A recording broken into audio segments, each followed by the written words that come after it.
Well, hello again. My name's Penny. I live in the southeast of England with my husband Pete, and this is Penelope's Chinwag. So thanks for joining me. It's an eclectic mix of things. It's like my diary.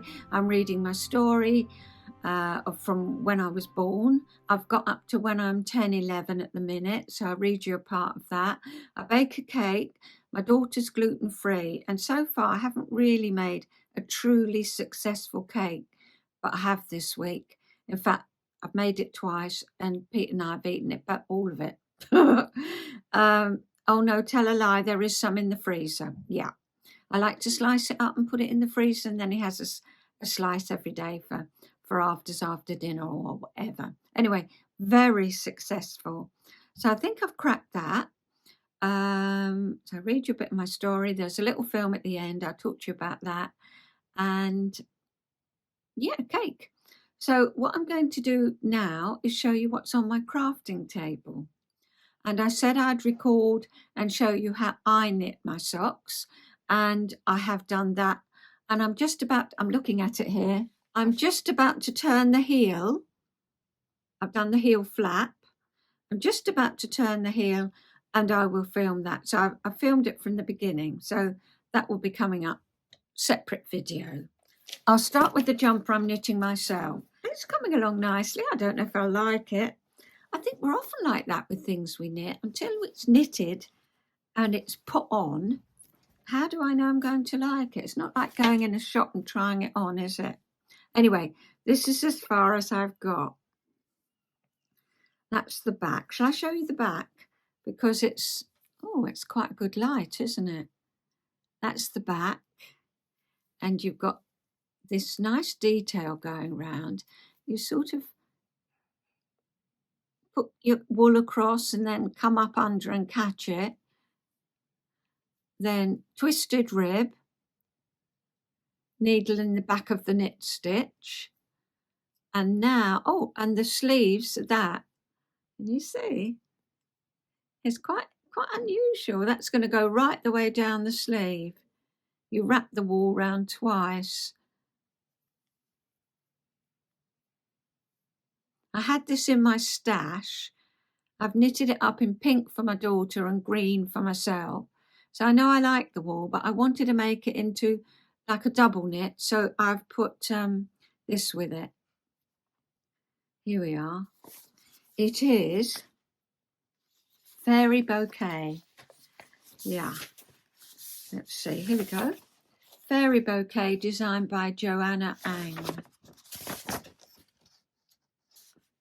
You can see that how it goes down the sleeve. I'll show you that as we go along. So I've knitted something for Tommy, who's my great-grandson.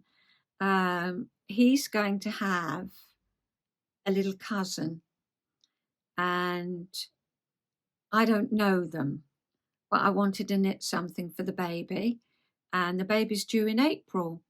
So and his great nan looks after Tommy a day a week, and she's got silver cross prams. I've seen Tommy out in it.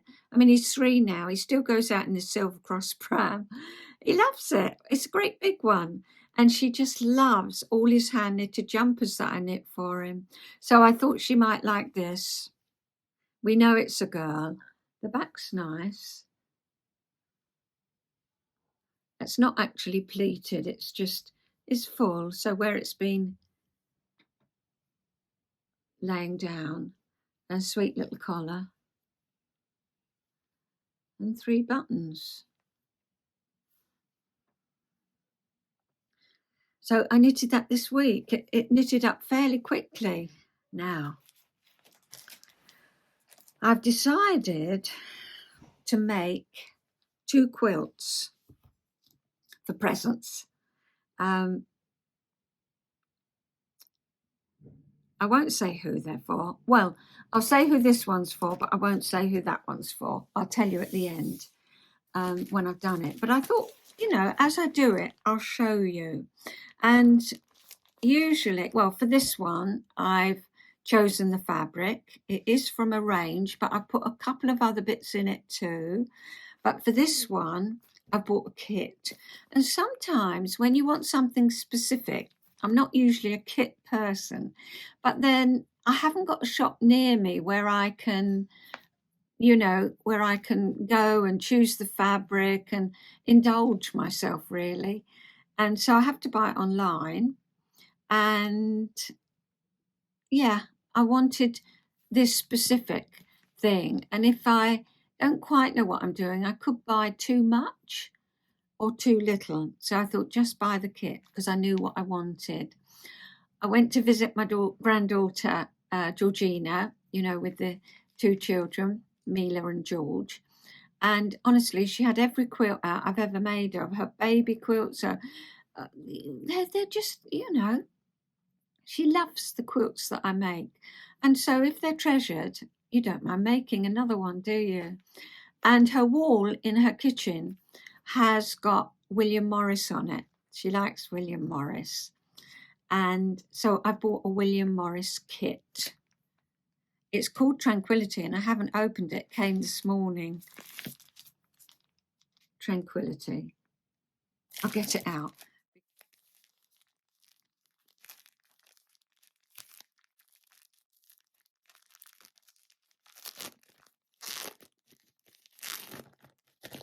So I haven't seen it myself. Oh, I never get it up in there. Oh, what fun. Let's look at the pattern first. I chose this pattern. It's 57 by 57. So you see it's got all the fabric requirements. Let's have a look. Here we go. There it is.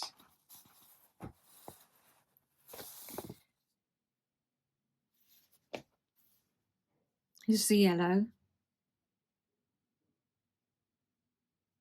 I think that's the willow, isn't it? Oh, this is gorgeous. Oh, I'm going to want one for myself.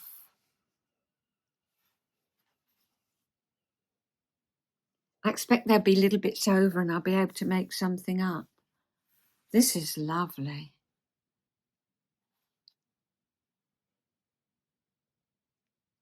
I can't wait to start.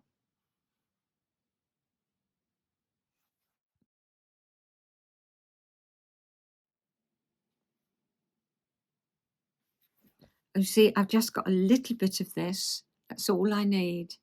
See, I would have bought a fat quarter or something and that would have been too much. I wonder where that goes. Well, we'll see.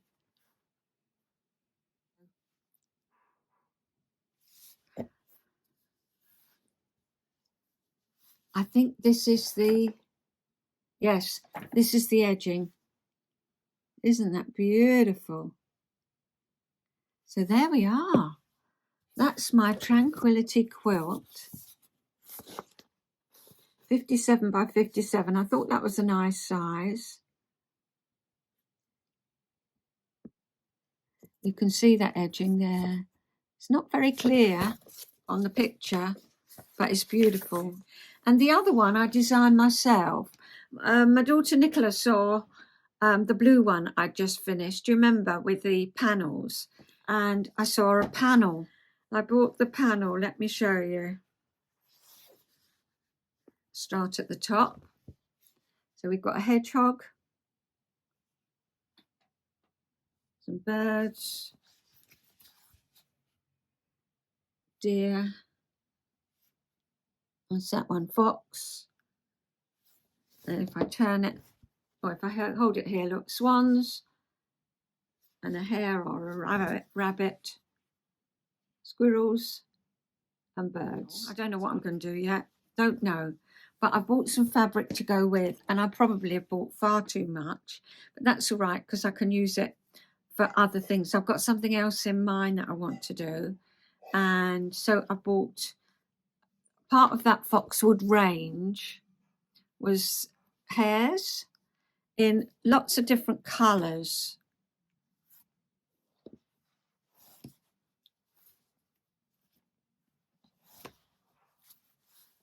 I think this is Dawn. It's called Dawn. And this is Evening, I think. Same one, but darker.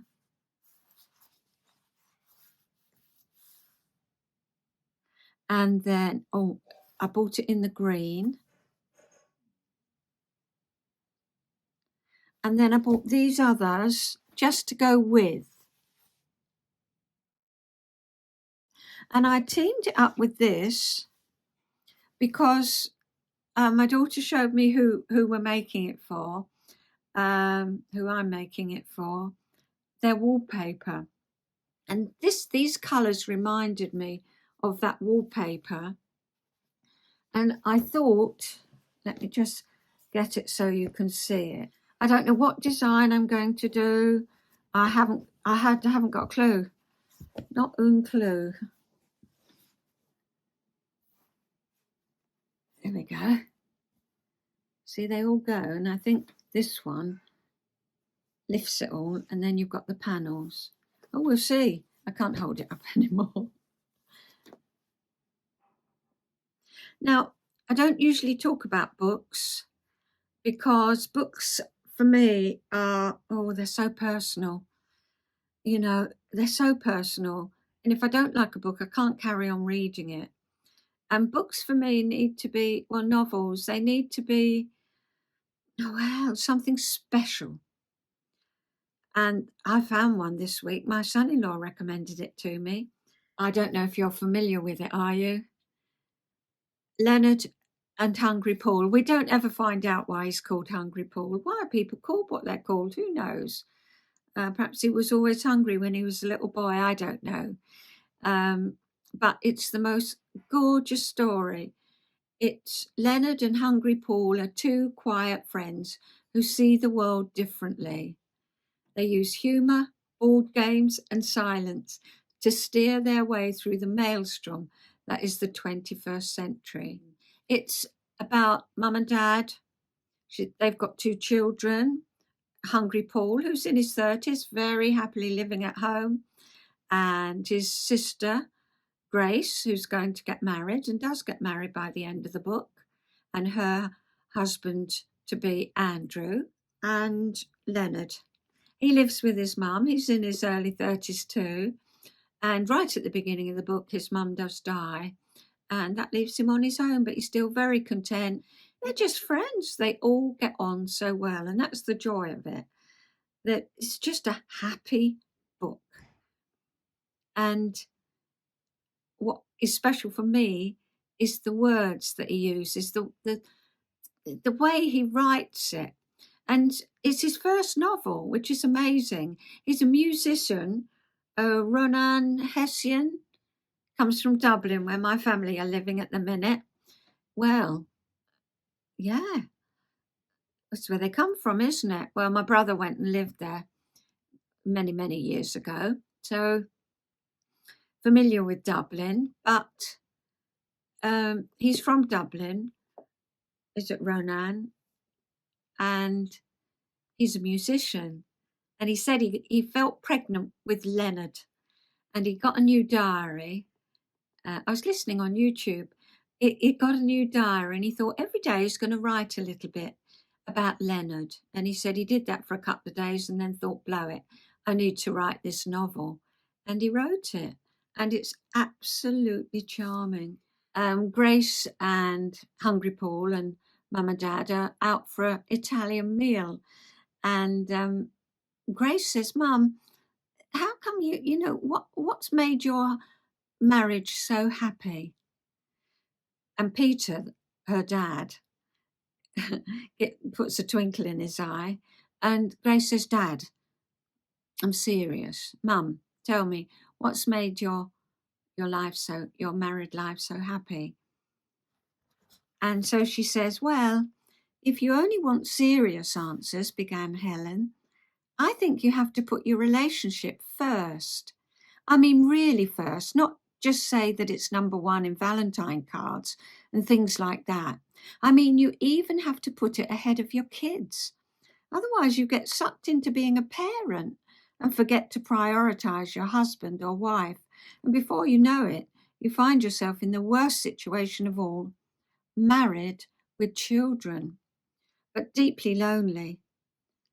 As you both change, you will periodically lose each other.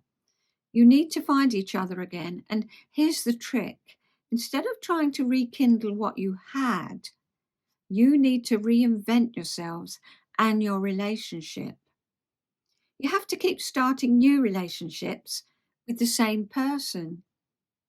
This won't make any sense to you now, but at some stage in your marriage to Andrew, this may become very important.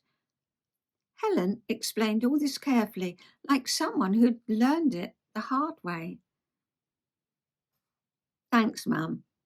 Sounds difficult. Sounds like something that's really easy to get wrong. Grace was leaning forward with 2 hands on her glass of water as she spoke. You shouldn't worry ahead of time, love. Just trust your instincts, even if they get buried by busyness. Anyway, this has all got serious all of a sudden. Why don't we go for a walk? I just thought, there's such insightful writing in this book, and yet it breezes along. Hungry Paul, he works on a Monday, just one day a week as a postman. He fills in for postmen that are ill. And of course, the people might come up and say, oh, where's my postman? I haven't got all this. And they start moaning. And he just says, don't worry, they'll be back. I'm just filling in. So you get what's, what I've got here. But don't worry about it. They'll be back.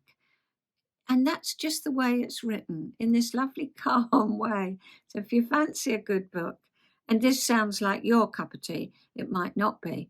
You might decide you like a good murder, All I can say is I enjoyed it. So let's, what's next? Oh, yes, let's go down in the kitchen and we'll do the bake.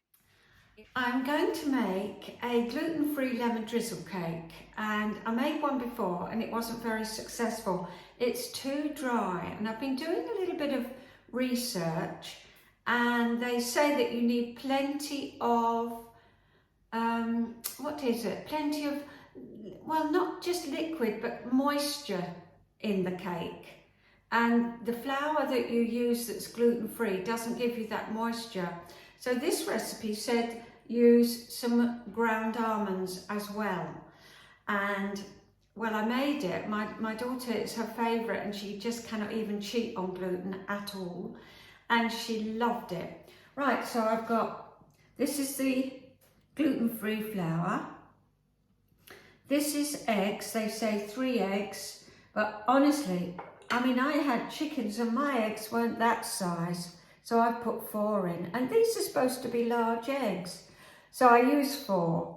200 grams of butter,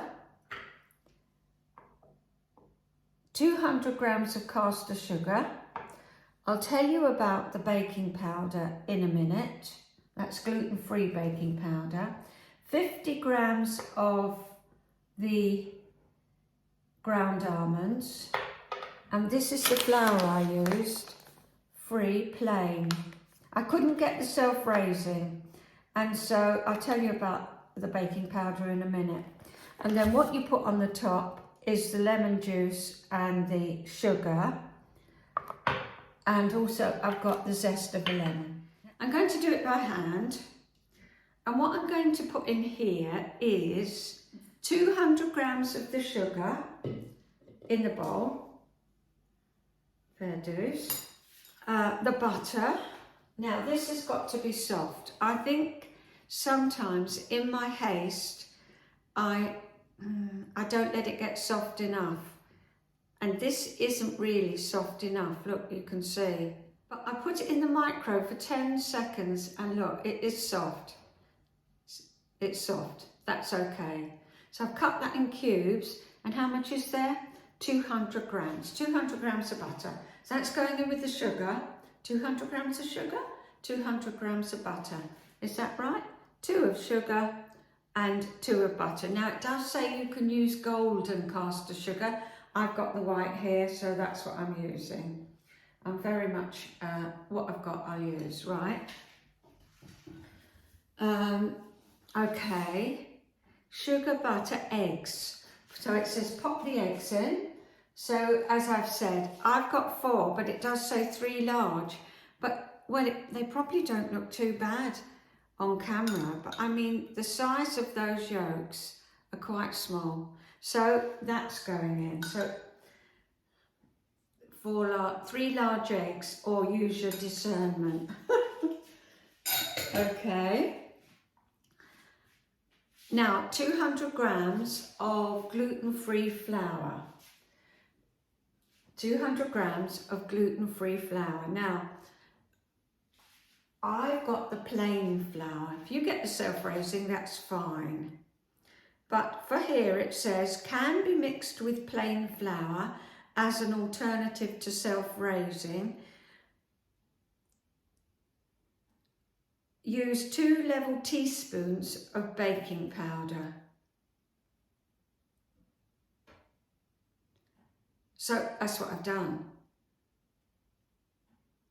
Oh, 2 level teaspoons of baking powder to 225 grams of plain flour. And I've got 200 grams and I've used 2. I did use 2 before, so I've got 200 grams of flour.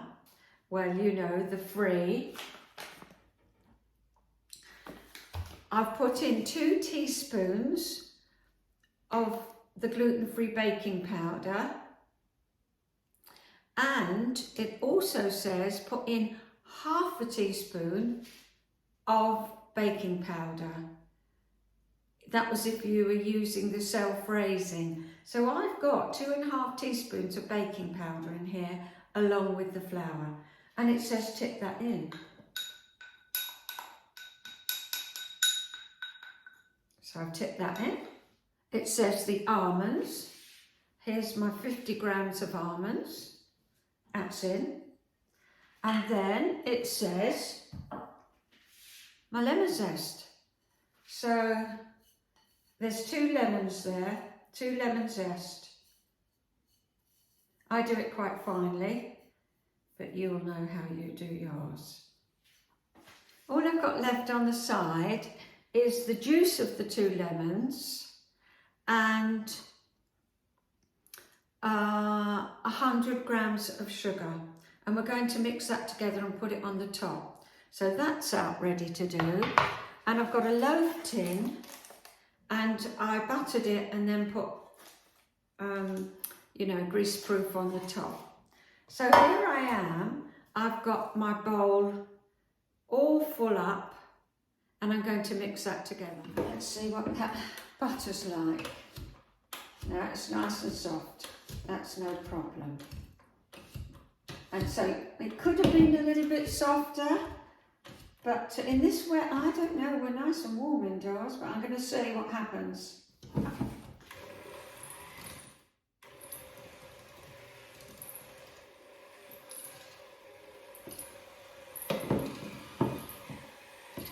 Here I go.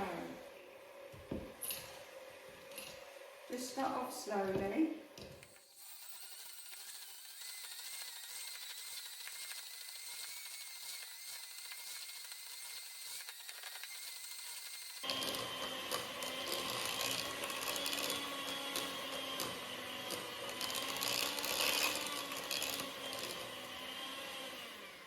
Now the recipe doesn't say put anything in that, but when I made it before I did. I took a couple of teaspoons of that lemon juice. I'm just going to mix it up again. See, I still feel that's too heavy, so I'm going to put another couple of teaspoons in. This is half a teaspoon, so there's a couple. So there was 4 teaspoons of lemon juice in that, and I feel that that is, look, that will drop, whereas without that lemon juice it doesn't drop, and I think it would be dry again. So you can see how soft and fluffy that is.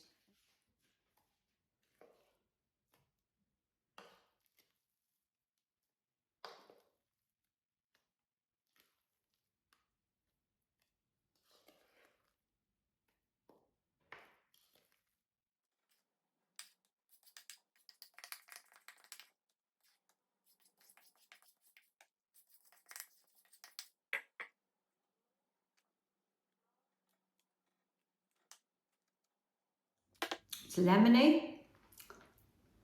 It's light, not grainy. That really tastes delicious. Okay, so it's my favourite word, isn't it? So I set it says 55 minutes at 170 fan, and my oven is like a fan oven, but it's not. But so I did 20 minutes. Oh, I could smell the cake then. And I put the knife in, and that's what it looked like.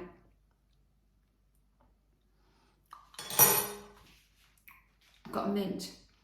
And so I put some tin foil over it and cooked it for another 20 minutes. So that's 40 minutes in my oven. It says 55 in there, but you don't want it to dry out, do you? This is it now. It looks burnt on camera, but it isn't. It's just nice, and it's nice. And when you put the knife in, clean knife.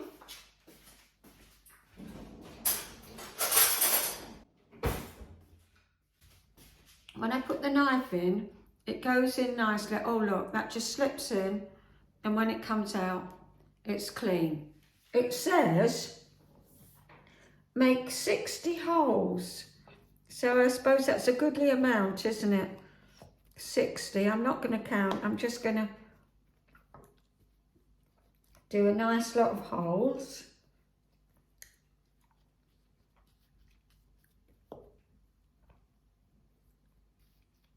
It does feel nice. It feels a lovely texture.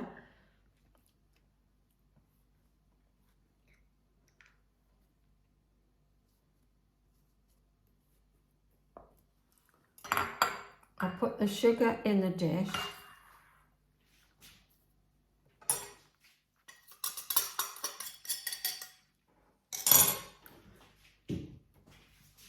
And then I'm going to pour that lemon juice on.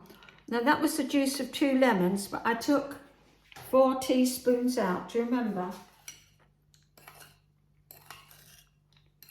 This is your 100 grams of sugar and juice of 2 lemons. Now I thought at first, crumbs, that's a lot, but it does go over all right. There we are. And just spoon it over. That will all seep in, just like we make with the normal lemon drizzle.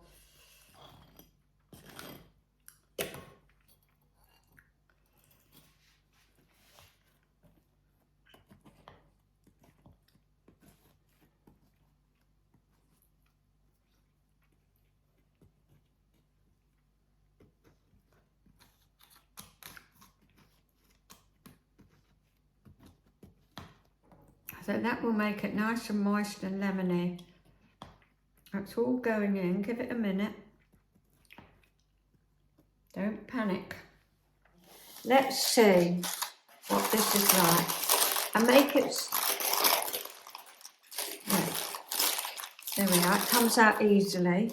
It's good to have those bits you can...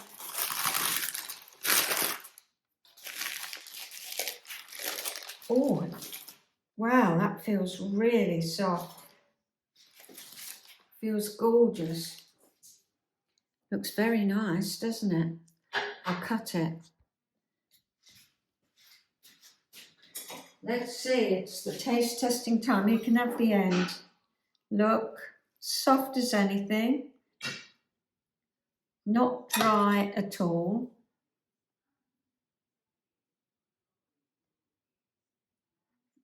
Oh my goodness, it's beautiful.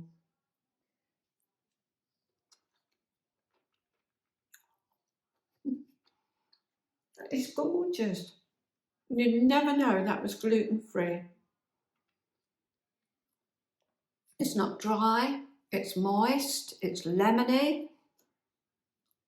I think I've cracked it.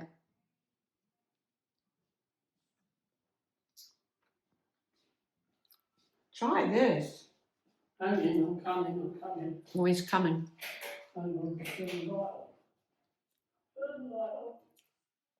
And that's the end. That's usually quite, isn't it?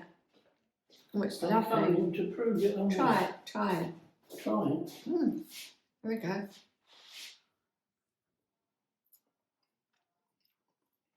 Well, that's all right. Lovely, isn't it? What's- Moist. What one's this? Yeah. Gluten free. Gluten free. Moist. Lovely, isn't it? Excellent. You could have that as a piece of cake on its own. Cream, custard, whatever you want. But let me cut another bit. That was the end. Let's just see if it falls to bits or something.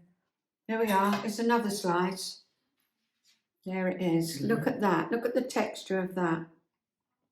You've got to eat that bit now. You wouldn't say that's dry, would you, at all, Pete? No, it's not. It's lovely. It's Oh, nice. we need plates. Nice and moist. We need plates. Oh, you can't. Got the floor. Mm. Very nice. Gorgeous. Yep. Righty-ho, success on a plate. I'm going to wait till it gets really cold. Still slightly warm. Oh, I like it warm. Yeah, it's lovely, isn't it? Yeah. Shall I just freeze the whole thing for Kim? Or what? No, we'll eat it. Make another one. Another one for Kim. All right then.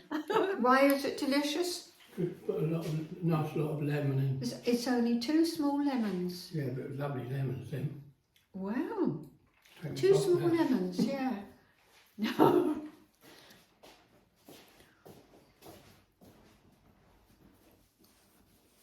Honestly, that was so gorgeous. He just said, I think we ought to just have that for tea. It's so moist. It's got a lovely flavour. You couldn't say that's dry at all. That is worth doing. I hope yours comes out well.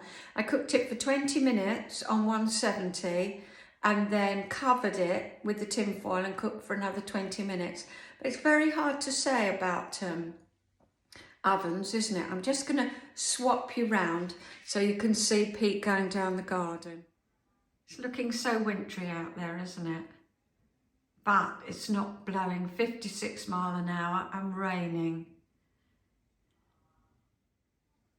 We haven't gone out for a walk for a few days and we're really missing it.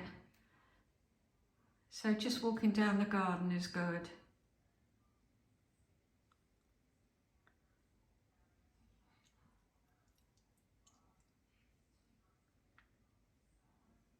But cold.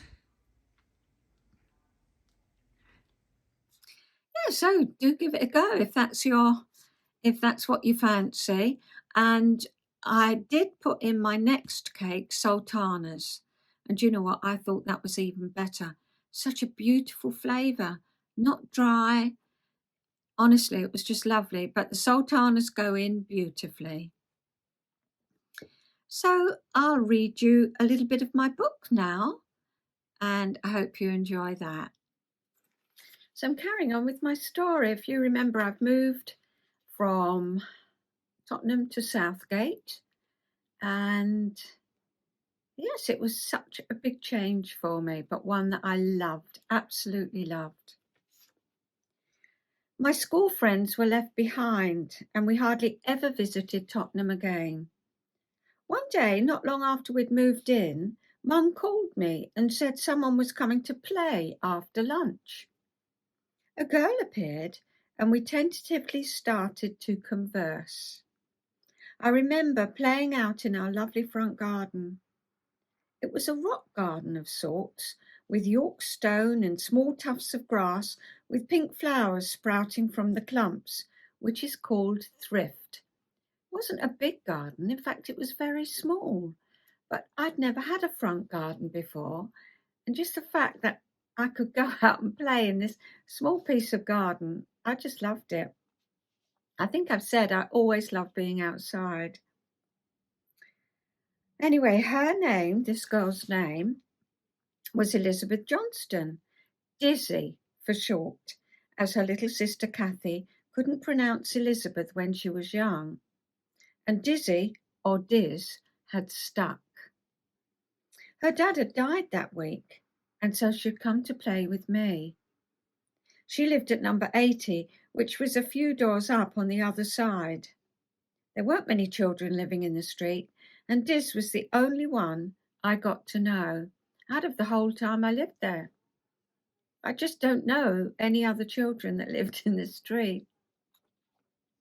Do you play jacks? She asked. No, I said, wondering what they were.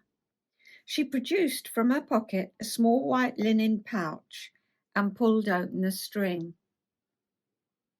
Out tumbled 10 metal jacks and a small pink ball covered in white powder with a delicious smell. She showed me how to throw the jacks, and whilst the ball was in the air, pick up a jack and put it in the opposite hand. Onesies, twosies, threesies, foursies, fivesies. That's where I got stuck. How to pick up 6 all at one go, and then the remaining 4 with the ball just bouncing once, seemed a mystery. I kept at it and struggled through until I picked up all 10. This took us well into twilight, and we'd obviously struck up a friendship. The next day we walked the long road up to the parade of shops and called into a small toy shop. I bought my own bag of jacks, which held an enormous amount of charm for me. In the days to come, I enjoyed playing hula hoop with Diz and Kath, making a film together. We did it on, is it called Super 8? We did Cinderella. Took us all summer holiday. We planned our lives as astronomers. We were always out looking up at the stars and learning all about it. Doctors, yes, I got a visible woman, or no, invisible woman. Is it? No, visible woman. And it's a kit, and you make it all and put all the insides in. And I thought, oh, after doing this, I could be a nurse or a doctor. But of course, little did I know that I'm very squeamish and I don't even like talking about illness. Archaeologists, yes, we went over the park and we found a huge, beautiful stone. And then in the garden, we were often digging things up, and that was what our archaeological phrase. And we collected beads together. Well, we did that all at school. Did you? Collect beads. We'd swap them. They were beautiful. I wish I'd saved all my collections of things. I collected miniatures, and honestly, I had the most beautiful things. Once you start a collection, it's amazing. But no, I thought when I got married, you can't keep everything, all that. Of course, bitterly regretted it up until today. Anyway, jacks still hold the special place for me because the game conjures up so many memories. Dad had parquet flooring laid in the hall, and this was tailor-made for our games. They'd last for hours. I learned how to balance the jacks on the back of my hand, to collect 10 without letting the ball bounce at all, and to play double bounce. The combinations were unending, and I just hated to be beaten. A funny feeling in my tummy of disappointment. Let's play again, the loser would say, hoping that the next game would be theirs. Okay, the winner would reply, sure that they were unbeatable. Chris would sometimes come and ask to play, but the answer was always a firm no. The game was far too serious to allow a 4-year-old to muck it up. Chris remembered my brother. Kathy was sometimes allowed, but Dizzy usually bossed her about so much she sloped off back home. One day a grand piano was delivered. It was an old pub piano and bought for Mum as she played by ear. I showed an interest and started taking lessons. These were with Miss Tinner. I wish they'd been with a younger piano teacher, but Miss Tinner it was, and I was so scared of her. She was a small old lady with glasses so thick you couldn't see her eyes. If she wanted to look at a note on the printed page, she would hold the music about an inch from her face, and her head would wobble up and down. If she hesitated, No, if I hesitated, she would say, come along, you haven't practiced, have you? Mum decided to have some lessons at one point, but I don't think she lasted very long, as she felt too scared. She told me in our chats that we did for the early Chinwags, that Miss Tinner actually slapped her hands. When you think she was a mother of two, um, it defies belief, really, but that's how teachers were in those days, wasn't it? Well, some of them. As I progressed, Mum and Dad bought me a good second-hand upright piano, which I spent hours playing. Hours and hours. One day a man came to tune the piano. Would you like to be my little helper? I felt privileged and proud as we went into the front room, and he asked me to move the notes up and down for him as he tweaked the strings in the back of the piano. As I did this, I felt extremely embarrassed, as he was so close to me and I could feel parts of his person I didn't wish to feel. After a few times, I began to question whether this was right and asked myself how he managed to tune other people's pianos on his own. I talked this over with Diz, and she volunteered to be his little helper the next time he came. I shall never forget her exploding out of the room and saying, "Tell your mum." I didn't feel I could. How embarrassing. Nevertheless, I plucked up courage and said to Mum, I didn't like him and why. A new piano tuner was found, and I was relieved. I put here he was blind as well, a double bonus. That's not very kind, but I think that's how I felt. It frightened me, and I didn't know if it was me that was thinking wrong or if it was, I didn't know right from wrong. But yeah, Dizzy was my friend then, and she helped me. A cute cocker spaniel arrived one day. We called him Rover and loved him. He wasn't with us for long, though, as he bit my brother. I went into Mum's bedroom one night and she was crying. I know he had to go, she said, but I'll miss him. Not long after, we had Toby, a golden Labrador. He was the naughtiest dog in the whole wide world. He wrecked our house, pulling down curtain rails, eating and chewing everything he could lay his hands on, and he was the biggest baby there could be. If Mum went out, Gladys, our next-door neighbour, would come in and dog sit. Gladys was a spinster who lived with her elderly mum, whom we called Mrs. Thomas. They had a lovely grandfather clock, which they wound by pulling on the metal chains. They did this at the same time every week on Sunday evening.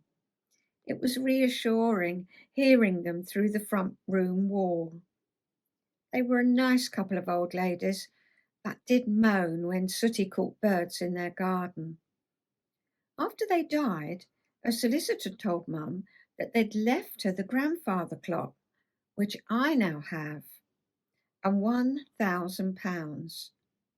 Mum bought a beautiful grand piano to remember them by, but that was a few years later. Talking of moaning, I used to moan all the time about Toby. If he wasn't wrecking the place, he was brushing up against me and leaving what seemed like his whole coat of short white hairs.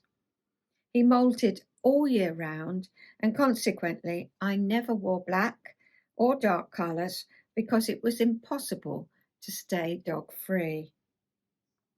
hair free.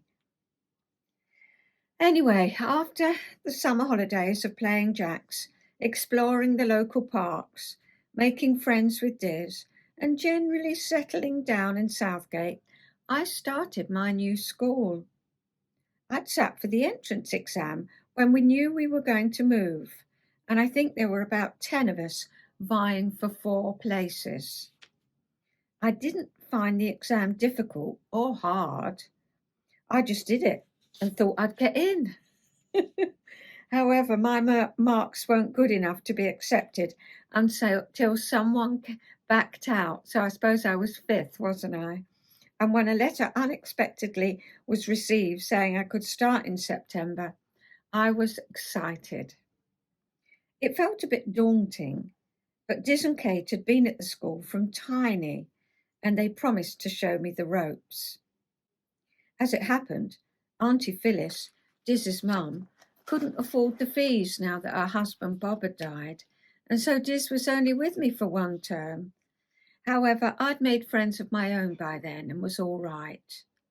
The school was about 20 minutes' walk away, with Bourne Hill to negotiate. I sailed down on my bike and walked home, pushing it up the long hill.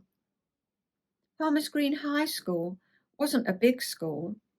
It took children from 2.5 up to 16, with 1 class for each year. The little ones were taught in a house next door.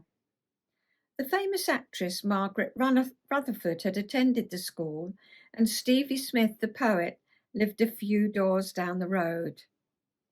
There were 3 pennies in my class, which surprised me as I'd never met anyone with my name before. The uniform was very strict, and I felt stifled by the rules. The school had just changed from a navy gym slip to a grey pleated skirt, green viola blouse, grey jumper, grey socks, and indoor and outdoor regulation shoes. We also had a beret for the rain and a velour hat. Is it vela or velour? Anyway, that hat for dry winter weather. If we didn't have the right hat on in the appropriate weather, then woe, thrice woe. Order marks were dished out, and these went on your report. I had gym shoes with gym kit, hockey kit, tennis kit, swimming gear. I was overwhelmed. Our blazer was bottle green, and the scarf was green, navy blue, and cerise pink in broad stripes. In the summer, I wore an apple green dress with white collar and cuffs, and a straw Panama hat. I wished I'd had longer legs so that the lace-up shoes looked better with the dress or skirt, but I was short and everything seemed to swamp me. I'd forgotten my navy blue raincoat. Mum and Dad had taken me to D.H. Evans in Oxford Street to kit me out and decided that they would buy me a raincoat that would last. And it did, until I left school. What a picture this all paints. Can you see the 11-year-old girl, dressed to the nines and feeling conspicuous in the pristine outfits? I definitely felt better when the damp velour hat had been squashed into my satchel a few times. It helped me feel like an old hand rather than a new girl.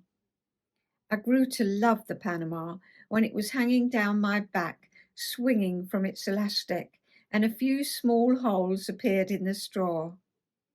But everything was new. It was time to start growing up a bit. So yes, my next chapter is entitled Growing Up. That's where I am with the story. I hope you enjoyed it. So it's now time for the little film. And oh yes, I showed you a little bit of Pete walking down the garden because we couldn't get out for quite a few days. Pouring heaven hard with rain and winds, high winds. I think there were 57 we got up to here, about 60. And just rain, go away, come again another day. Then that all changed and we froze up. We didn't get snow like other parts of the country, but we froze.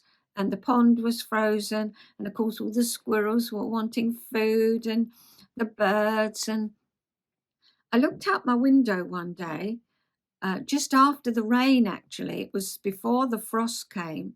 And I was in bed. And a couple of guys who do our trees, they'd turned up to take down our shed. We've been here 25 years in May, And when we arrived, we put up a shed, and really, it had its day. So they took down the shed, and I couldn't go down there at first because they took all the chicken coop away and the bit that Pete built, you know, so they could run round and be safe. I can't look after chickens anymore. Well, I can, but I don't want to. I don't want the responsibility at the minute. So they took that away, and we're going to just, the end of our garden is full of sunshine and peace. It's absolutely peaceful. So I think we might just grass it over and put a table and chairs down there and just enjoy it. We'll see. Tommy came round and visited me. He always says to his nan, my daughter Nicola, I want to go round Nanny Penny's and knit. That's the first thing he did. And I'll show you. Tommy saw this on my crafting table and he went, oh, and picked it up. And honestly, this wool business with him, he just loves it. I can't wait for him to be old enough to learn how to knit. I'm sure he's going to do it. He literally got excited seeing this. So he likes to get into my bed and do a bit of knitting. He's realising it's too hard for him. I wish I could make it easy for him. But there we are. We went on to other things. He looked in my button box and we had a nice afternoon together.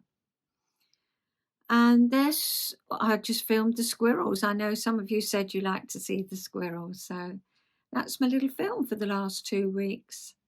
So I'll see you next time. I don't know when that'll be. Probably 2 weeks, but who knows? Don't let's put, constraints on us. I'll see you when I can. And until then, look after yourselves. Wherever you are in the world, I hope you're feeling well and the weather just is suiting you. I know that's a tall order, but that's my wishes for you. Bye-bye.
done. You got the needles today, haven't you?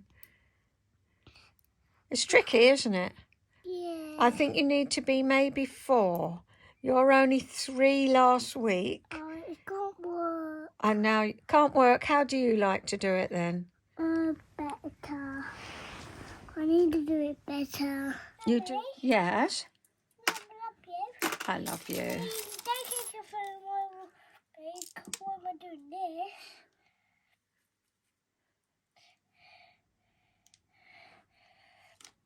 I do this. A bunny's gonna have no. A bunny's gonna have these. Yeah, bird. Yeah. Yeah. And squirrels. And squirrels.